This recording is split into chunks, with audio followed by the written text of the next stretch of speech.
విజయవాడ పేరు వినగానే దుర్గమ్మ గుర్తుకొస్తది. తిరుమల పేరు వినగానే వెంకన్న గుర్తుకొస్తారు. సింహాచలం పేరు గుర్తుకు రాగానే నరసింహస్వామి గుర్తుకొస్తారు. మంగళగిరి పానకాల నరసింహస్వామి గుర్తుకొస్తారు. ఇట్లా ఒక ఊరు పేరు వింటే ఒక దేవుడు గుర్తుకొస్తారు. సింహాచలం అనేది విశాఖపట్నంలో భాగం గదా! ఆ స్వామివారికి సంబంధించినటువంటిది అతిపెద్ద విగ్రహం చెయ్యాలని వాళ్ళకి అనిపించలేదు. ఇటు ఇంకెవరికీ అనిపించలేదు.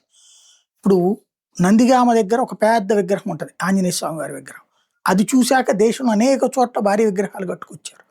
ఇప్పుడు విశాఖలో హిందువులు మరి ఐక్యంగా లేరు, ఆలోచన చేయలేదు. ఎందుకులే అనుకున్నారో వదిలేస్తే అక్కడ యేసుక్రీస్తు విగ్రహం మాత్రం పెద్దది పెడుతున్నారు. జ్ఞానాపురం దగ్గర రక్షణగిరి పుణ్యక్షేత్రం మీదన యేసుక్రీస్తు విగ్రహం 32 అడుగులట. మరికొన్ని పనులు పూర్తి చేసి త్వరలో ప్రారంభిస్తారట.